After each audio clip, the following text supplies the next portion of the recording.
दोस्तों नमस्कार। हम सब प्रेम की तलाश में हैं। हर कोई चाहता है कि उसे सच्चा प्रेम मिले, कोई ऐसा मिले जो उसकी आत्मा को समझ सके। लेकिन क्या आपने कभी सोचा है कि हम जिसे प्रेम कहते हैं, क्या वह सच में प्रेम होता है? भगवान ओशो रजनीश इस पर कहते हैं, साधारण मन स्थिति में सच्चा प्रेम लगभग असंभव है, क्योंकि जब तक इंसान अपने होने तक नहीं पहुंचता तब तक प्रेम केवल भ्रम है। तब तक जो होता है वह मोह है, आकर्षण है, वासना है, लेकिन प्रेम नहीं। तो आज के वीडियो में भगवान ओशो रजनीश के प्रवचन से समझेंगे कि प्रेम की असली प्रकृति क्या है, क्यों रिश्ते जल्दी टूट जाते हैं और प्रेम की वो 3 अवस्थाएं कौन कौन सी है। सतही आकर्षण का धोखा।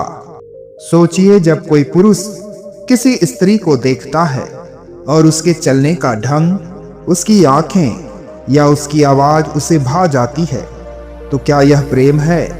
नहीं, यह केवल आकर्षण है।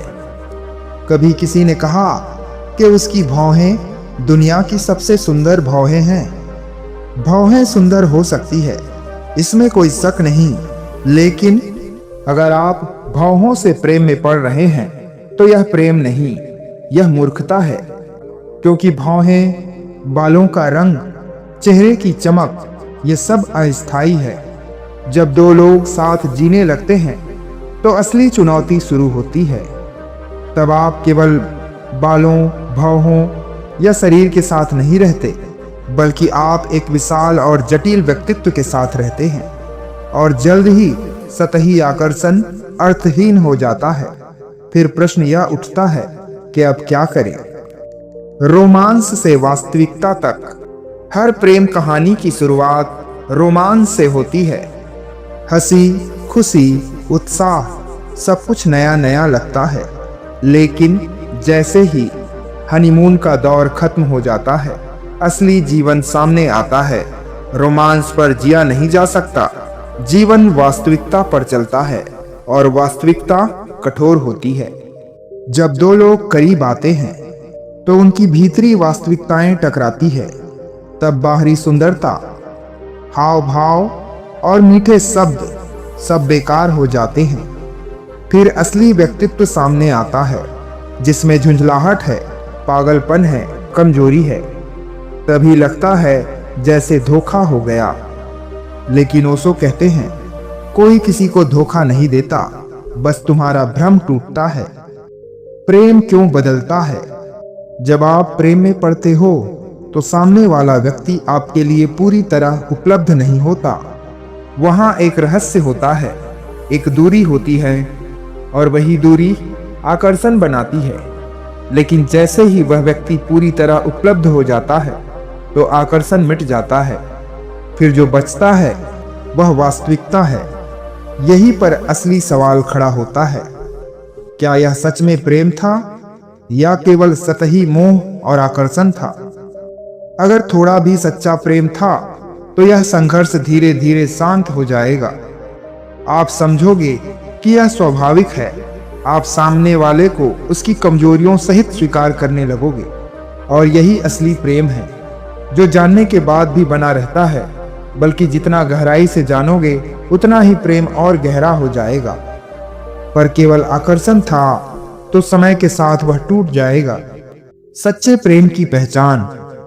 इस पर ओशो कहते हैं, सच्चा प्रेम साधारण मन स्थिति में संभव नहीं है, क्योंकि साधारण मन हमेशा मोह, वासना, अहंकार और स्वामित्व में उलझा रहता है। सच्चा प्रेम तभी जन्म लेता है जब मनुष्य अपने अस्तित्व की गहराई तक पहुंचता है। सच्चा प्रेम रोमांस नहीं है, वह बाहरी बातों से जुड़ा नहीं है।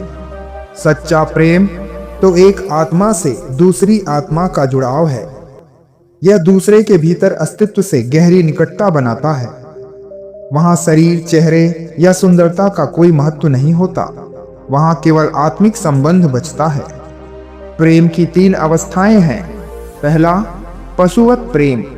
यह सबसे निचला स्तर है। यह केवल वासना है, शरीर की भूख। यहाँ दूसरा व्यक्ति केवल साधन है। यह प्रेम नहीं बल्कि उपयोग है। इसमें अधिकार की भावना होती है, तुम मेरे हो, मैं तुम्हारा हूं। दूसरा, मानववत प्रेम। यह वासना से ऊंचा है। यह दूसरा व्यक्ति साधन नहीं बल्कि अपने आप में एक लक्ष्य बन जाता है। यहाँ प्रेम में साझेदारी है, संगीत, कविता, आनंद, अस्तित्व की साझेदारी। पहली अवस्था बंधन पैदा करती है, लेकिन दूसरी अवस्था स्वतंत्रता देती है। यहाँ प्रेम बराबरी पर आधारित है। तीसरा, दैवीय प्रेम।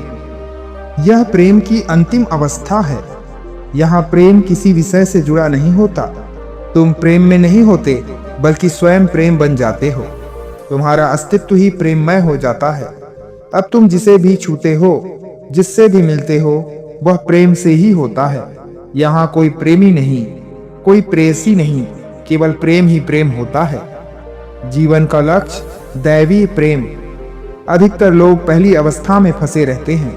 कुछ लोग दूसरी अवस्था तक पहुंच पाते हैं, लेकिन केवल बहुत दुर्लभ लोग ही तीसरी अवस्था दैवीय प्रेम तक पहुंच पाते हैं। यही जीवन का असली लक्ष्य है, क्योंकि जब तुम प्रेम ही बन जाते हो तब जीवन पूर्ण हो जाता है। फिर कोई कमी नहीं रहती, फिर आनंद शाश्वत हो जाता है। मृत्यु भी उस प्रेम को नष्ट नहीं कर सकती। तो दोस्तों, निष्कर्ष यही है कि अब सोचिए आप किस अवस्था में हैं। क्या आपका प्रेम केवल सतही आकर्षण है? क्या वह केवल वासना और अधिकार है, या उसमें साझेदारी और स्वतंत्रता है? या फिर आपने उस अंतिम अवस्था की झलक देखी है जहां आप स्वयं प्रेम हो जाते हो? ओशो हमें याद दिलाते हैं कि सच्चा प्रेम साधारण मना स्थिति में संभव नहीं है। प्रेम तभी जन्म लेता है जब इंसान अपने होने तक पहुंचता है, और जब प्रेम मिलता है तो जीवन शाश्वत आनंद में बदल जाता है। धन्यवाद। नमो बुद्धाय।